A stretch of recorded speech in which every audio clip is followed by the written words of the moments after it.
This is what you have. Can you see it? It's very neat and very close to the one that they made.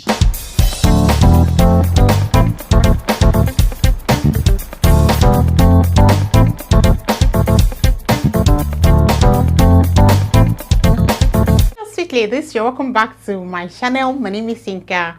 Today on Taylor's Talk, we're going to be discussing buttonhole. Okay, so on Tuesday I posted a boo-boo shirt dress, and under the comment section somebody requested that I should make a video on how they can make a buttonhole.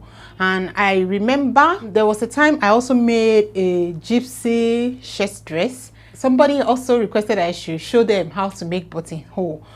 Well, actually, there are so many machines that you can use to do a buttonhole, like this computerized sewing machine. Most of them have buttonhole options. I don't have that right now, so I may not be able to like show you. And also, most of those tabletop sewing machine, most of them comes with the function of buttonhole, just one button, and then you make a buttonhole.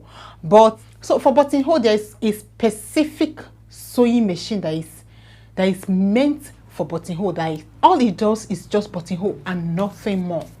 Nothing more. It's an industrial buttonhole machine. Yeah, that is what I'm using. I've been using this now for like almost 2 to 3 years. I've been using it. I bought it since 2019, and since then I've been using it. It's such a great sewing machine. But today I'm going to be like showing you how you can use your regular sewing machine to make your buttonhole, because based on the request, like I should show you how to make buttonhole. The person means like I should show them how to like use sewing machine to achieve that. That was what I was doing before. That was what I usually used to do my buttonhole in the past, before I got the industrial sewing machine. Before I bought the industrial sewing machine, I bought quite a few tabletop machines that I was actually using. They were great, but I just felt, you know, as you are growing, there are some things that you like, okay, let me add this to my collection. So that was why I opted for that industrial buttonhole machine. It's quite expensive, but all it does is buttonhole in different sizes.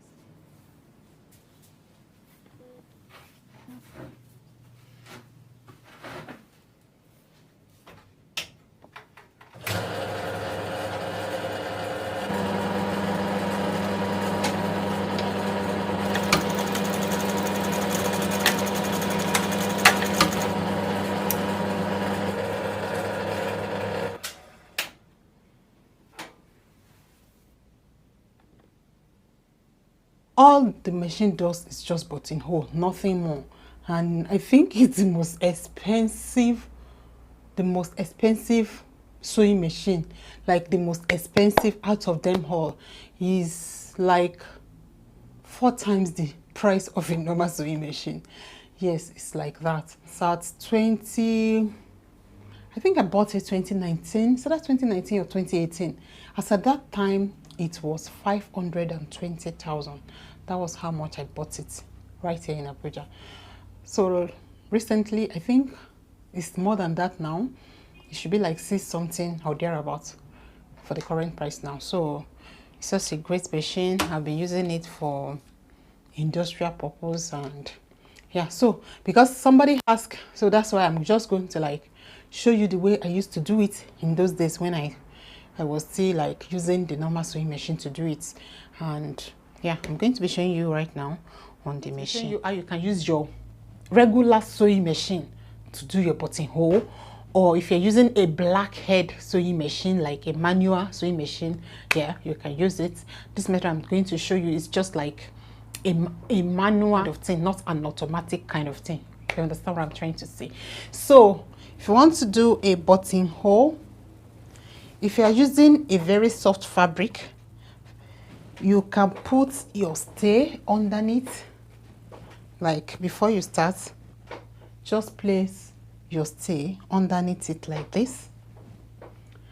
Then you make it, then when you're done, just tear the stay off.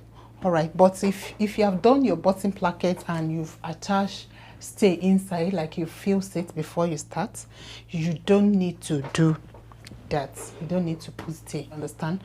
So the first step you need to do if you're making a buttonhole is for you to place your buttons. So you place your buttons like this. Place your button, you mark the upper part and also the lower part this way. Can you see? Just note it. Once you mark it, you take it off and then you square it this way.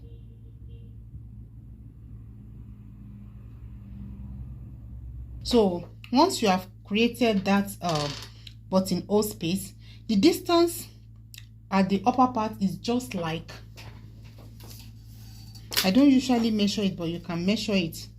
It's just like 0.1 inch. Yes, exactly 0.1 inch. The distance is like, for example, it's like from this, the distance is not up to quarter. You know, this is quarter. The distance is not up to quarter. It's like from here to here, that is 0.1. You understand? It's not up to quarter inch, like 0.1 inch. That's the distance for this upper part. This distance here is like 0.1 inch. 0.1 inch. Hope it's clear. So the next thing you want to do is to place it under your foot, and then you are going to be doing back and forth stitch. Just be doing back and forth stitch like this. This is what I mean by back and forth. You know, you just be doing like this on that line, then when you get to the corner, you keep your needle in, then move your machine, lift your foot up, and then you rotate the fabric this way, then you put your foot back again. You know, this other corner is very short, so you don't need to rush it. Hey, even me, I missed it.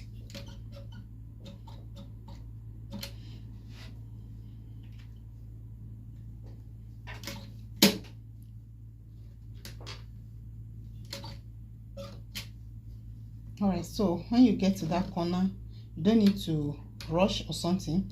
Just drive it. You can even use your hand to drive it and do the back and forth.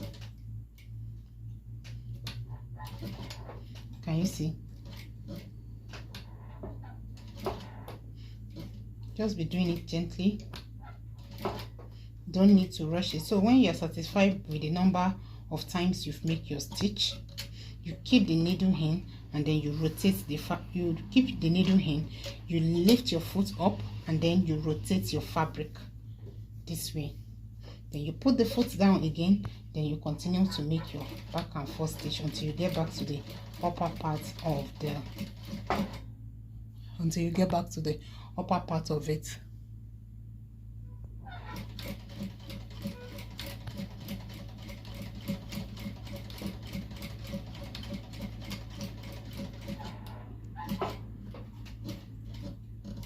So when you're done, you lift your foot up again, and then you place it and you continue. You know, we are on that small tiny space now. You don't need to rush.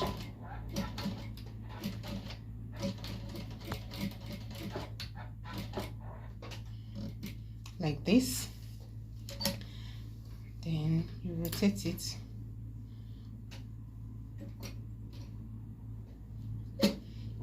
And back to where you were coming from before. And that's how you continue to do it until you reach the end. So by the time you're done, it looks like this. All right, so by the time you're done, this is what you have. Can you see it? So from the wrong side, this is the wrong side. This is how it looks from the wrong side. And from the right side, this is how it looks. Can you see? It's very neat and very close to the one that the machine made. This is for the buttonhole. This is the buttonhole machine hole. You can see the way it is. And then this is the one we use our manual machine to make. So that's how you are going to continue until you are done.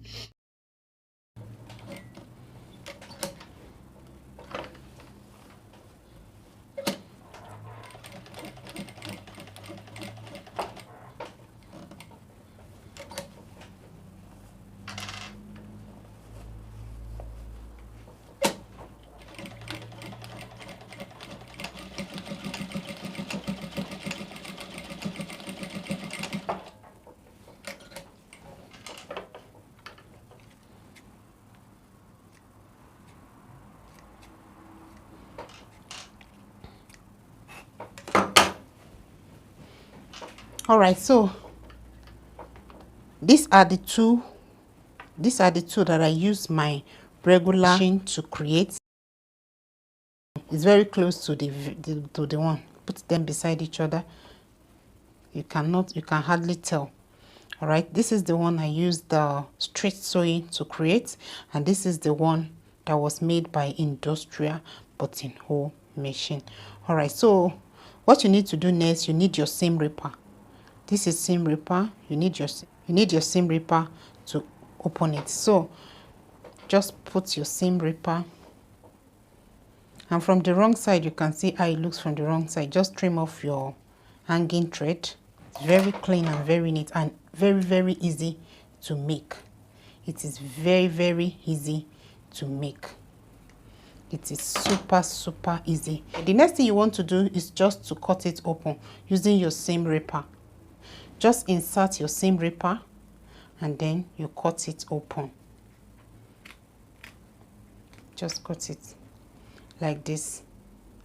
Then after that you can insert your buttons. But if you're using a seam ripper and you're just starting for the first time, you don't need to rush it. So please don't rush it.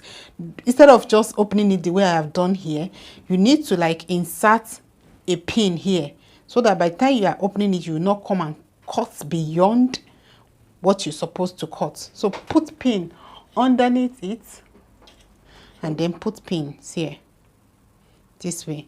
Put pin in between them this way, so that you don't go and cut beyond this position. So from here to here, just insert your seam ripper and then you cut it. The pin that is there will stop you from cutting it beyond the place that you need it. You understand? So once you're done cutting it, then you can insert. You can take off your pins.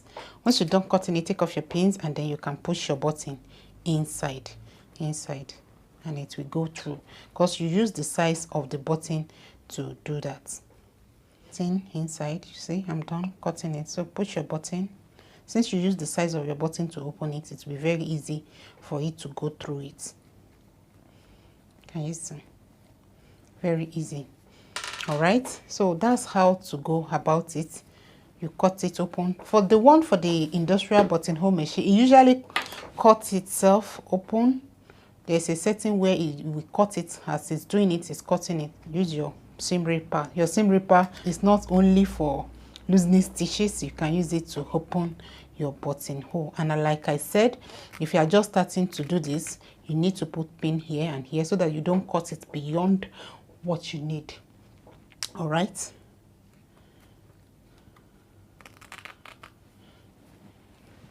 So that's all right. So that will be all for today. I believe you have learned one or two things from today's episode of Tailor's Talk. Please kindly give this video a thumbs up and don't forget to subscribe, and don't forget to hit the notification bell so that you'll be notified anytime I upload any video. And I want to appreciate you specially for the love on that bobo shirt dress. The love was really much. Please, I'm begging you, in all my videos, if you truly love me and you cherish what I'm doing and you value it, please, any video I upload, kindly leave a comment, even if it's just a wow, great, or just leave comments under the comment section. That way the channel gets to grow. Also good for me. You understand what I'm trying to say? Everybody wants to grow so that I can grow more. The motivation can increase so that I can be coming to your face every day to bring you something new. So please kindly subscribe to the channel if you have not subscribed. Give the video a thumbs up, like it, share it, let people know about it. Please leave a comment for me in the comment section. I will reply such a person. Thanks for watching. I'll see you in the next one. Bye.